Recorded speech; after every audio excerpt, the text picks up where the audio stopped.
வணக்கம். எங்கள் இணைந்து கொள்வது இலங்கையின் முதற்தர செய்தி வழங்குனர் நியூஸ் ஃபர்ஸ்டின் இரவு 8 மணி பிரதான செய்தியுடன். விரிவான செய்திகளுக்கு செல்ல முன்னர் முதலில் இன்றைய தலைப்புச் செய்திகள். எதிர்வரும் திங்கட்கிழமை 32 தமிழ் கைதிகள் விடுதலை செய்யப்படலாம். எதிர்க்கட்சித் தலைவர் தெரிவிப்பு. தாய்லாந்தில் இருந்து நாடு திரும்பினார் ஜனாதிபதி.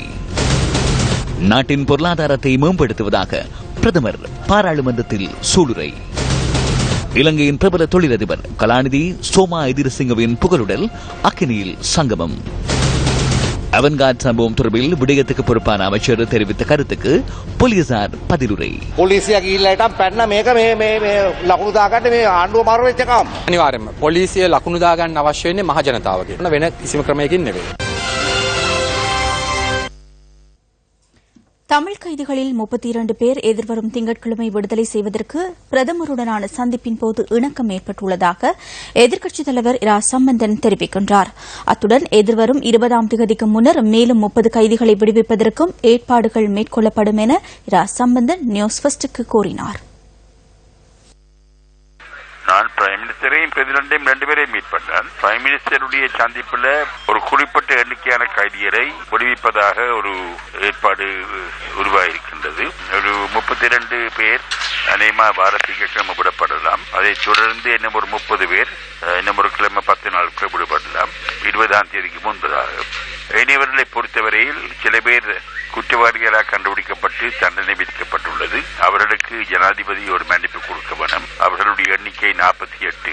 ஏனையவர்கள் அவர்களுக்கு மாறாக தற்பொழுது நீதிமன்றத்தில் வழக்குகள் இருக்கின்றது. அவர்கள் சம்பந்தமாக ஒரு அமைச்சர் குழுவை நியமித்து தனிப்பட்ட முறையில் இதை சட்ட ரீதியாக பார்க்காமல் அமைச்சர்கள் இந்த பரிசீலிக்க முடிவெடுக்க வேண்டும் என்று அந்த சந்திப்புக்கு பிறகு பிரதமருடன் நானும் எனது பாராளுமன்ற சாக்களும் ஜனாதிபதியை சந்தித்து அவருடன் இந்த விடயம் சம்பந்தமாக பேசி தமிழ் கைதிகளை விடுவிக்க வேண்டிய அவசியத்தை வலியுறுத்தி அவரும் இந்த கருமத்தில் அக்கறை எடுத்து கருமங்களை முன்னெடுக்க வேண்டும் என்றும் விசேஷமாக குற்றவாளிகளாக கண்டுபிடிக்கப்பட்டு தண்டனை விதிக்கப்பட்ட கைதிகள் தற்பொழுது உள்ள சிறைச்சாலையில் உள்ளவர்களுக்கு மன்னிப்பு கொடுப்பதற்கும் அவர் நடவடிக்கை எடுக்க வேண்டும் என்றும் நாங்கள் கேட்டிருக்கின்றோம்.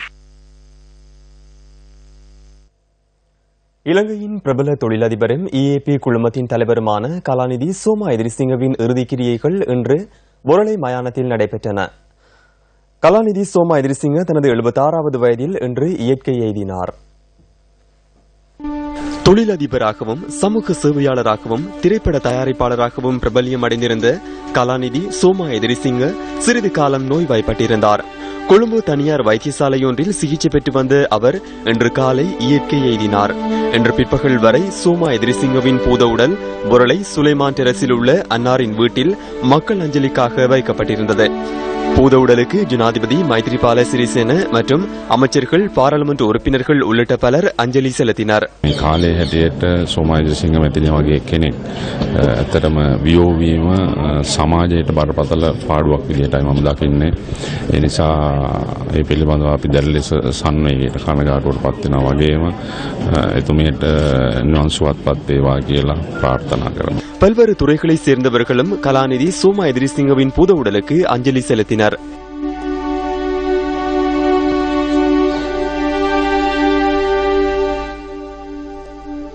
வீட்டில் நடைபெற்ற மத அனுஷ்டானங்களை தொடர்ந்து பூத உடல் பொரளை மயானத்திற்கு இன்று பிற்பகல் எடுத்துச் செல்லப்பட்டது.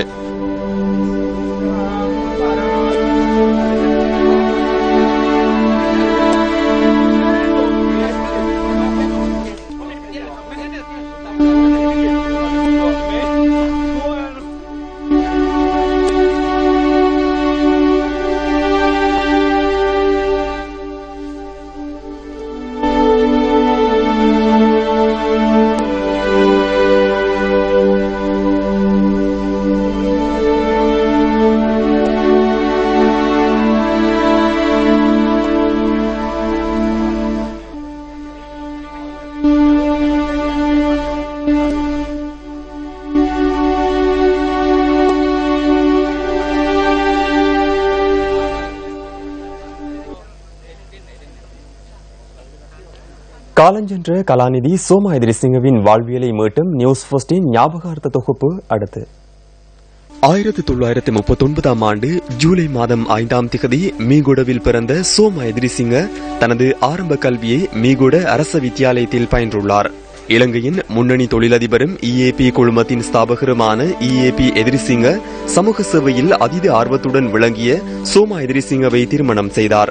4 பிள்ளைகளின் தாயாரான சோமா எதிரிசிங்க தனது கணவரின் மறைவின் பின்னர் சுவர்ணவாகினி, TFM, EFM ஊடக நிறுவனம் மற்றும் EAP குழுமத்தின் தலைவராக பொறுப்பேற்றார். லயன்ஸ் கழகம் உள்ளிட்ட சமூக சேவை அமைப்புகள் பலவற்றுடன் இணைந்து சேவையில் ஈடுபட்ட அன்னார் ஆதரவற்றவர்களுக்கு உதவிக்கரம் நீட்டினார். மத அனுஷ்டானங்களில் பெரு விருப்பு கொண்ட அன்னார் நாட்டில் லயன்ஸ் கழக வரலாற்றில் முதலாவது மாவட்ட தலைவியாகவும் திகழ்கின்றார். தனது வியாபார நடவடிக்கைகளுக்கு தலைமை தாங்கி கடமைகளை நிறைவேற்றிய சோமா எதிரிசிங்க சிங்கள சினிமாவையும் நேசித்தார். இவரது பங்களிப்பில் 12க்கும் அதிகமான திரைப்படங்கள் வெளிவந்துள்ளன.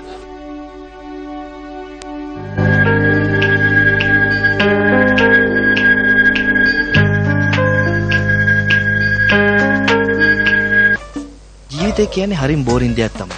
1000ක් බලාපොරොත්තු තිබ්බොත් හරියන්නේ එකක් නැත්තම් දෙකයි. සම්මානීය නිෂ්පාදිකා සෝමා එදිරිසිංහ සිනමා අර්ථපතිත්වය. ஹாட் FM, தவள புஷ்பய, சைலம, விசிட்டல, ரோச வசந்தய, கிணிகிரியாமல், சலேலு வரம, பிராதனியல், டபுள் மிகல், இரமெதியம,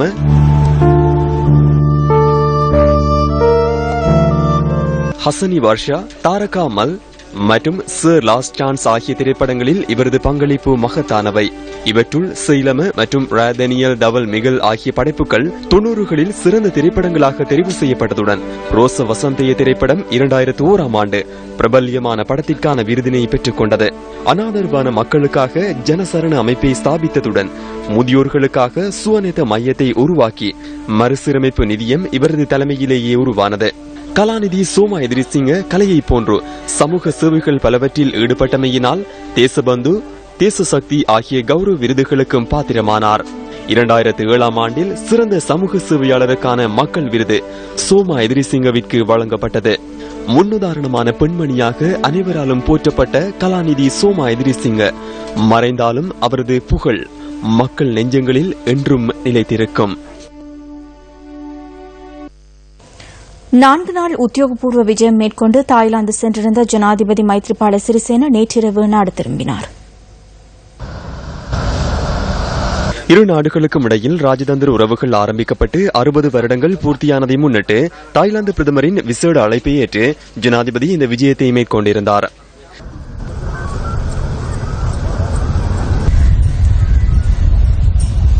இதேவேளை இலங்கைக்காக நியமிக்கப்பட்டுள்ள 4 புதிய தூதுவர்கள் ஜனாதிபதியிடம் இன்று தமது நியமன கடிதங்களை சமர்ப்பித்தனர். இதற்கமைய இலங்கைக்கான தென் சூடான் தூதுவராக கலாநிதி டேனியல் பீட்டர் ஒத்தோலும், கசகஸ்தான் தூதுவராக புலாட் செர்பென்யவும், செர்பிய தூதுவராக விளாடிமிர் மரிக் மற்றும் குவைட் தூதுவராக கலாஃபு தாயிர் ஆகியோர் நியமிக்கப்பட்டுள்ளனர். எதிர்வரும் 2 ஆண்டுகளுக்குள் நாட்டின் பொருளாதாரத்தில் பாரிய மறுசீரமைப்பை மேற்கொள்ள உள்ளதாக பிரதமர் ரணில் விக்ரமசிங்க தெரிவித்துள்ளார். அரசாங்கத்தின் எதிர்கால பொருளாதார திட்டம் தொடர்பில் இன்று பாராளுமன்றத்தில் விசேட உரை நிகழ்த்திய போது பிரதமர் இதனை குறிப்பிட்டார். போட்டித்தன்மை மிக்க சமூக பொருளாதார சந்தையை கட்டியெழுப்புவதாக பிரதமர் ரணில் விக்ரமசிங்க பாராளுமன்றத்தில் இன்று தெரிவித்தார். இதற்காக அரசின் செலவினங்களை குறைத்து வருமானத்தை அதிகரிப்பதுடன் வரவு செலவு திட்டத்தின் பற்றாக்குறையை தேசிய மொத்த உற்பத்தியில் 3.5% குறைப்பதே அரசாங்கத்தின் இலக்கு என அவர் குறிப்பிட்டார். இந்த பின்னணியில் நாம் இடைக்கால இலக்குகள் சிலதை பூர்த்தி செய்து கொள்வதற்கு எதிர்பார்க்கிறோம். 10 லட்சம் தொழில் வாய்ப்புகளை உருவாக்குதல், வருமானத்தை அதிகரித்தல், கிராமிய பொருளாதாரத்தை விருத்தி செய்தல், கிராமிய மற்றும் பெருந்தோட்டத்துறை மக்களுக்கும் மத்திய தர வர்க்கத்தினருக்கும் அரசாங்க ஊழியர்களுக்கும் சொத்துரிமையை பெற்றுக் கொடுத்தல், பலமான மற்றும் விரிவான மத்திய தர வர்க்கத்தினை தோற்றுவித்தல். වසර 10කට වඩා වැඩි කාලයක් බලපත්‍රලාභී ඉඩම්වල ජීවත් වන සියලු දෙනාටම අපි සින්නක්කර ඉඩම් අයිතිය ලබා දෙනවා. இதன் அடிப்படையில் 10 வருடங்களுக்கு மேலாக அனுமதி பத்திரம் பெற்ற காணிகளில் வாழும் சகலருக்கும் நாம் காணி உரிமையை பெற்றுக் கொடுப்போம். அரசாங்கத்தின் வாடகை வீடுகளில் 10 வருடங்களுக்கு மேலாக குடியிருப்போருக்கு அந்த வீடுகளின் உரிமை முழுமையாக பெற்றுக் கொடுக்கப்படும். தோட்டங்களில், லைனர்களில் 10 வருடங்களுக்கு மேலாக வாழும் தொழிலாளர்களுக்கு சிறிய காணியுடன் வீட்டு உரிமையை பெற்றுக் கொடுக்க நாம் நடவடிக்கை எடுப்போம். நகர மற்றும் சிறிய நகர பிரதேசங்களில் மத்திய வகுப்பினருக்காக மாடி வீட்டு திட்டங்களை ஏற்படுத்துவதற்கு நாம் முன்னுரிமை அளிப்போம். இவ்வாறான திட்டங்களுக்காக முன்வரும் முதலீட்டாளர்களுக்கு அரச காணிகளை பெற்றுக் கொடுக்கவும் வரி சலுகைகளை பெற்றுக் கொடுக்கவும் நாம் நடவடிக்கை எடுப்போம். அதேபோன்று இந்த வீடுகளுக்கு உரிமையை பெற்றுக் கொள்ள தகமையுடைய மத்திய தர வகுப்பினர் மற்றும் அரசு ஊழியர்களுக்கு குறைந்த வட்டி அடிப்படையில் சலுகை கடன் திட்டம் ஒன்றையும் நாம் அறிமுகப்படுத்துவோம். நாம் இதன் அடிப்படையில் 5 லட்சம் புதிய வீடுகளை அமைப்பதற்கு சந்தர்ப்பத்தை ஏற்படுத்துவோம். கிராமிய பொருளாதார அபிவிருத்திக்காக 2500 கூட்டு கிராமங்களை அபிவிருத்தி செய்யவும் விவசாயத்துறையை மேம்படுத்துவதற்காக பல புதிய திட்டங்களை எதிர்வரும் வரவு செலவு திட்டத்தில் முன்வைப்பதாகவும் பிரதமர் இதன்போது குறிப்பிட்டார். ஏதேனும் தொழில் முயற்சி ஒன்று நிதி ஒழுங்குமுறையை கடைபிடித்தல் வேண்டும். அதேபோன்று இந்த தொழில் முயற்சிகள் வர்த்தக தொழில் முயற்சிகளாக வெற்றிகரமாக மேலோங்க செய்தல் வேண்டும். இந்த நோக்கங்களை எய்துவதற்காக நாம் சிங்கப்பூரில் டமசெக் நிறுவனத்திற்கு சமமான அரசாங்க தொழில் முயற்சிகளில் உரிமையுள்ள வரையறுக்கப்பட்ட கம்பெனி ஒன்றை ஸ்தாபிப்போம். ஊழியர் சேமலாப நிதி மற்றும் நம்பிக்கை பொறுப்பு நிதியத்தை பாதுகாப்பதற்காக நாம் நடவடிக்கை எடுப்போம். அந்த இரு நிதியங்களும் இணைந்து தேசிய ஓய்வூதிய பணிக்கொடை நிதியம் என்ற பெயரில் நிதியம் ஒன்றை நிலைநாட்டுவோம். ஓய்வூதிய முறையை மீண்டும் மீளாய்வுக்குட்படுத்துவதற்கு நாம் நடவடிக்கை எடுப்போம். புதிய யுகத்திற்கு பொருந்துகின்ற மற்றும் வேலையாட்களின் ஓய்வு காலத்தை பாதுகாப்பதற்கு ஏற்ற வகையிலான புதிய தேசிய ஓய்வூதிய முறைமையை நாம் அறிமுகப்படுத்துவோம். மத்திய வங்கியின் கட்டமைப்பு ரீதியிலான மாற்றங்களை மேற்கொள்வதற்கும் நாம் நடவடிக்கை எடுப்போம்.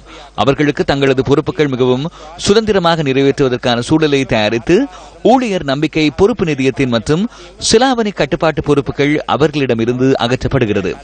செலாவணி கட்டுப்பாட்டு நடவடிக்கைகளை மிகவும் சிறந்த முறையில் மேற்கொள்வதற்காக புதிய செலாவணி முகாமைத்துவ சட்டத்தை முன்வைப்போம். எமது எதிர்பார்ப்பு குறைந்த வரி அறவிடும் நாடாக மாற்றுவதாகும். அபிவிருத்தி உபாயங்கள் சட்டத்துக்கு பதிலாக முதலீட்டு சட்டம் என்ற புதிய சட்டம் ஒன்று கொண்டுவரப்படும். ஏற்றுமதி இறக்குமதி சட்டத்துக்கு பதிலாக வர்த்தக செயல்முறை சட்டம் ஒன்று கொண்டுவரப்படும். காணி உரிமையை ஒப்படைக்கும் மற்றும் வரையறை செய்யும் சட்டத்தினூடாக ஏற்படுத்தப்பட்டுள்ள வரிகள் மற்றும் விதிமுறைகளை பதிவு செய்யப்பட்ட முதலீட்டாளர்களுக்கு பாதிப்பு செலுத்தாத வண்ணம் புதிய சட்டங்களை உருவாக்குவோம். மேல் மாகாணத்தை மாநகரமாக அபிவிருத்தி செய்தல் மற்றும் நாட்டின் ஏனைய பிரதேசங்களை விரிவான அபிவிருத்திக்கு உட்படுத்துவது குறித்தும் விஸ்தீரணமான திட்டம் உள்ளதாக பிரதமர் இதன்போது தெரிவித்தார். 13 வருட கல்வி கட்டாயப்படுத்தப்படும். பாராளுமன்றத்தில் நிறைவேற்றப்படும் கல்விச் சட்டம் மூலம் வகுப்பு ஒன்றின் ஆக கூடுதலான மாணவர் எண்ணிக்கை 35 ஆக்கப்படும். படிப்புக்கு உபகரணம் மற்றும் மாணவர்களை தூரப்படுத்தலை இல்லாமல் செய்து பாடசாலைகளுக்கு டிஜிட்டல் முறை அறிமுகப்படுத்தப்படும். 10 லட்சம் தொழில் வழங்கும் இலக்கினை நிறைவேற்றுவதற்கு தகவல் தொழில்நுட்பத்துறைக்கு விரிவான வாய்ப்பு வழங்கப்படும். சலுகை அடிப்படையில் வலையமைப்பு வசதிகள் வழங்கப்படும். அறிவு மற்றும் திறமைக்கு விதிக்கப்பட்டுள்ள வரிகள் அகற்றப்படும். அதற்கான ஆரம்ப நடவடிக்கையாக புத்தகங்கள் மற்றும் விளையாட்டுப் பொருட்களுக்கு விதிக்கப்பட்டிருந்த வரிகள் நீக்கப்படும். வடமாகாண சபையின் 37வது அமர்வு கைதடியில் உள்ள மாகாண சபை கட்டடத்தில் அவைத்தலைவர் CVK சிவஞானம் தலைமையில் நடைபெற்றது. பத்திரிகையில் வெளிவந்த செய்தி தொடர்பில் அவைத்தலைவர் சபையின் கவனத்துக்கு கொண்டு வந்ததை அடுத்து அதற்கு முதல்வர் பதிலளித்தார். இரணமடுவிலிருந்து குடித்தண்ணீர் கடல் நீரை சுத்திகரித்து குடிநீர் என்றெல்லாம் பேசி எமது ஆட்கள் காலத்தை கடத்தி வருகின்றனர். குடித்தண்ணீர் பிரச்சனை காலத்தை கடத்தும் ஒன்றல்ல, இது ஒரு வாழ்வாதார பிரச்சனை என்பதை அனைவருமே மறந்து விடுகின்றனர். எமக்கென மாகாண சபை ஒன்று உள்ளது. அங்கு கூட்டங்கள் போடுகிறார்கள், விவாதங்களை நடத்துகிறார்கள். ஆனால் மக்களின் குடிநீர் பிரச்சனை தொடர்பாக ஒரு துரும்ப கூட அசைப்பதற்கு இவர்களால் முடியவில்லை. மக்களின் துயரை துடைப்பதற்கு வக்கில்லாத மாகாண சபை எமக்கு தேவதானா என்ற கேள்வி மக்களிடையே எழுந்து நிற்கிறது. மாதம் தமது வரப்பிரசாதங்கள் அனைத்தையும் ஒழுங்காக பெற்றுக் கொள்ளும் மாகாண சபை உறுப்பினர்கள் என்னதான் செய்கிறார்கள்? இவர்கள் தூங்கி வழிவதற்காகவா மக்கள் இவர்களை தெரிவு செய்தார்கள்? பத்திரிகைகளிலேயும் வெப்சைட்ஸ்லேயும் வர்ற விஷயங்களுக்கு பதில் சொல்ல வேண்டிய அவசியம் எதுவும் எங்களுக்கு இல்லை. அவற்றையெல்லாம் இங்கு கொண்டு வந்து அதுகளை பற்றியெல்லாம் சொல்லி அவர் அங்க சொன்னார் இங்க சொன்னார் என்று, அல்லது நாங்களே ஒரு பத்திரிகைக்கு எழுதி போட்டு அதை திருப்பி கொண்டு வந்து இங்க பேசி இதுகளெல்லாம் செய்ய வேண்டிய அவசியம் இல்லை. ஏதாவது எங்களிடம் கேட்க வேண்டிய கேள்விகள் இருந்தால் நேரடியாக கேளுங்கள். எங்களுடைய அமைச்சர்கள் அது சம்பந்தமாக உரிய பதில்களை அளிப்பார்கள். சரி, அப்படியான ஆணுமல்ல, அப்படியான தேவையும் எனக்கு இல்லை. இது மக்கள் சொல்லுகிறார்கள். இப்பொழுது நான் அதை கேட்கிறேன். கௌரவ முதலமைச்சர் நான் கேட்கிறேன். இல்ல அவைத்தலைவர், நான் அப்படி உங்களை பற்றி நான் கூறவில்லை. அது நீங்கள் பிழையாக எடுத்துக்கொண்டீர்கள்.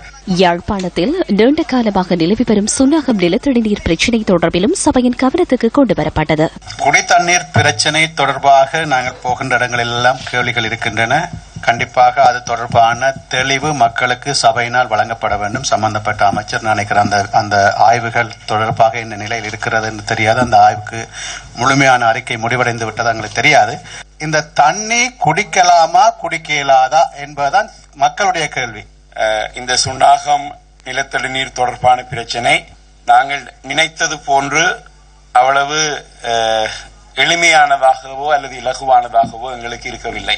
இது மாசு என்பதுக்கும் மேலாக நான் எப்போதும் சொல்லி வருவது போல தண்ணீரில் அரசியல் மாசுக்கள், வெவ்வேறு வகையான தனிநபர்களுடைய விருப்பங்கள் கலக்கப்பட்டு அந்த மாசுக்களை தண்ணீரில் இருந்து பிரித்து உண்மையான மாசை கண்டறிவதற்கு எங்களுக்கு மிக நீண்ட காலத்துக்கு எங்களுடைய நிபுணர் குழு வந்து தங்களுடைய அறிவையும் நேரத்தையும் செலவழிக்க வேண்டிய துர்ப்பாக்கியமான ஒரு சூழ்நிலை இருந்தது.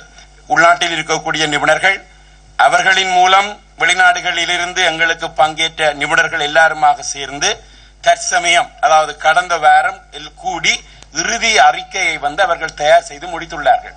அவர்கள் நான் நினைக்கின்றேன் இன்னும் ஒரு வாரமோ அல்லது அதற்கு குறைவாகவோ அல்லது 2 நாட்கள் பிந்தியோ முதலமைச்சரிடம் அந்த குழு அந்த அறிக்கையை வந்து பூரணப்படுத்தப்பட்ட இறுதி அறிக்கையை வந்து சமர்ப்பிக்கும் என்பதை மட்டும் நான் இந்த இடத்தில் தெரிவித்துக் கொள்ள விரும்புகிறேன். வடமாகாண சபையின் இன்றைய அமர்வில் 6 பிரேரணைகள் சமர்ப்பிக்கப்பட்டன. அவற்றில் 5 பிரேரணைகள் நிறைவேற்றப்பட்டதுடன் 1 பிரேரணை ஒத்திவைக்கப்பட்டது.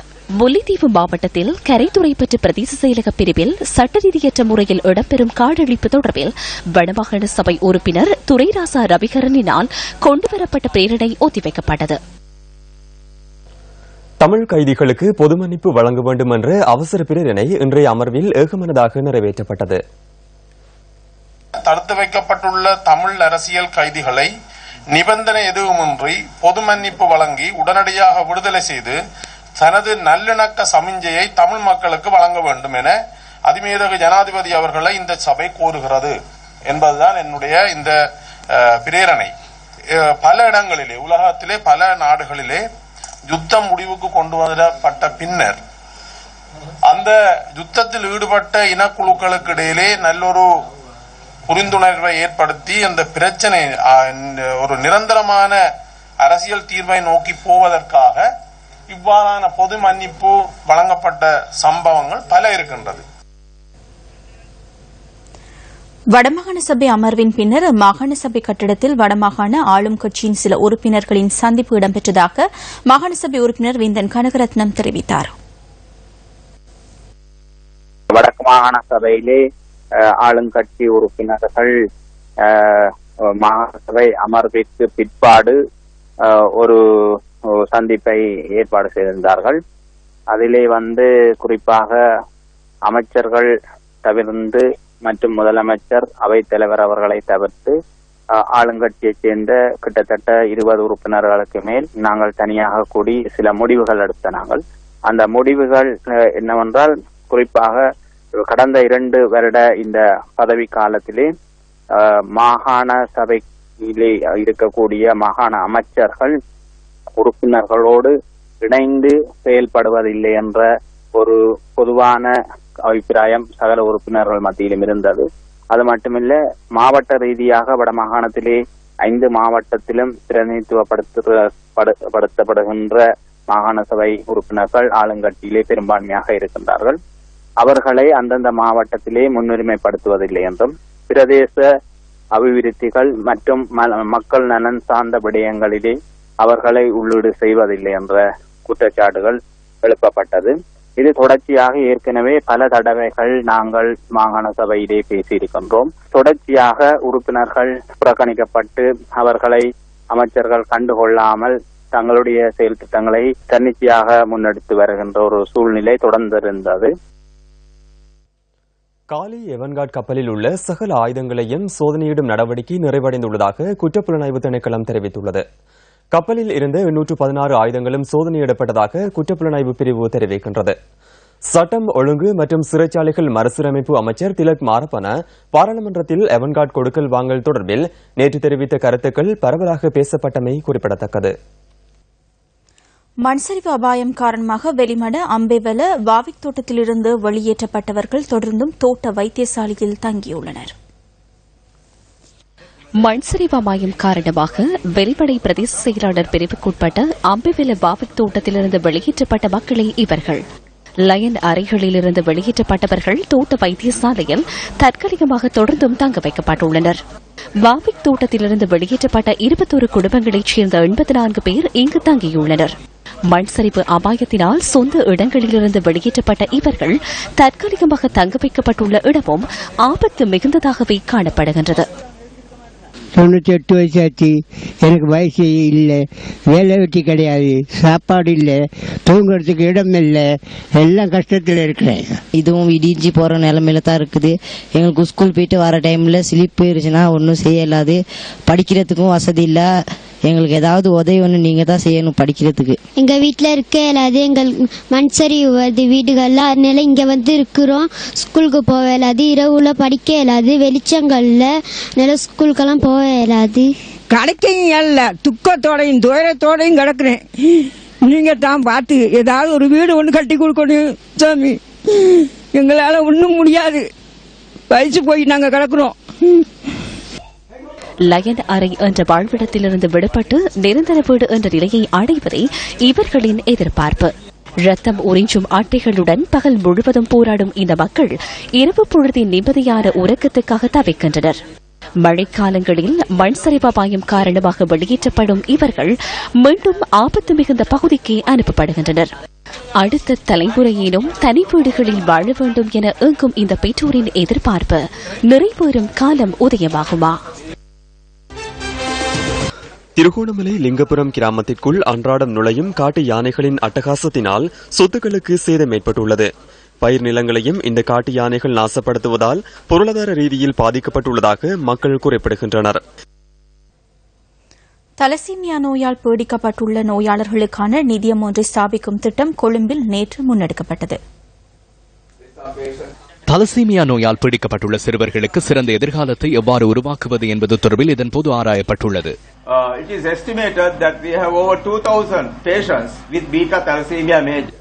பீட்டா தலசீமியா நோயால் பாதிக்கப்பட்ட சுமார் 2000 நோயாளர்கள் இருக்கலாம் என நாம் அனுமானிக்கிறோம். இந்த நோயாளர்களுக்கே ஒவ்வொரு மாதம் ரத்தம் வழங்க வேண்டியுள்ளது. HDE பீட்டா தலசீமியா என மற்றும் ஒரு பிரிவு உள்ளது. இந்த பிரிவைச் சேர்ந்து சுமார் 1000 நோயாளர்கள் இருக்கின்றனர். எனவே தலசீமியா நோயால் சுமார் 3500 பேர் பீடிக்கப்பட்டுள்ளனர். பீட்டா தலசீமியா என்ற பாரதூரமான நோயால் வருடாந்தம் 80 சிறுவர்கள் உயிரிழக்கின்றனர். சுமார் 35 வருடங்களுக்கு முன்னர் நான் தலசீமியாவால் பீடிக்கப்பட்ட சிறுவர்களுடன் செயல்பட ஆரம்பித்தேன். அப்போது எனக்கு இந்த விடயம் தொடர்பில் எதுவும் தெரியாது. டொரண்டோவிலும் இலங்கையிலும் இந்த நோயால் பீடிக்கப்பட்டவர்கள் 16 அல்லது 18 வயதில் உயிரிழக்கின்றனர். எனினும் சிலர் 25 வயது வரை உயிர் வாழ்கின்றனர். அதனை நீண்ட காலமாக அவர்கள் கருதுகின்றனர். அதற்கமைய கனடாவும் இலங்கையும் இந்த விடயத்தில் எவ்வளவு தூரத்துக்கு சென்றுள்ளன என்பது புலப்படுகின்றது. தலசீமியா நோய் தொடர்பான ஆய்வுகளை நடத்துவதற்காகவும் தலசீமியா நோயால் பீடிக்கப்பட்டு பிறக்கும் பிள்ளைகளின் எண்ணிக்கையை குறைப்பதற்காகவும் ஹீமோகுளோபல் அமைப்பு தேவையான நிதி உதவியை வழங்குகிறது. இலங்கை கிரிக்கெட் நிறுவனத்தின் தேர்தல் எதிர்வரும் ஜனவரி 3ஆம் தேதி நடைபெறும் என விளையாட்டுத்துறை அமைச்சர் தயாசிரி ஜெயசேகர தெரிவிக்கின்றார். அந்த விளையாட்டுச் செய்தியோடு நியூஸ் ஃபர்ஸ்டின் இரவு 8 மணி பிரதான செய்தி நிறைவு பெறுகின்றது. வணக்கம். எதிர்வரும் ஜனவரி 3ஆம் தேதி கிரிக்கெட் தேர்தலை நடத்துவதற்கு நாம் எதிர்பார்க்கிறோம். அதற்கு தேவையான நடவடிக்கைகளை தற்போது நாம் முன்னெடுத்துள்ளோம். அதற்கான வர்த்தமானி அறிவித்தலை வெகு விரைவில் வெளியிட எதிர்பார்த்துள்ளோம். இடைக்கால நிர்வாக குழுவே தற்போது செயற்பாட்டில் இருக்கிறது. தேர்தலுக்கு பின்னர் முழு அதிகாரமும் கிரிக்கெட் நிர்வாக சபைக்கு கிடைக்கும்.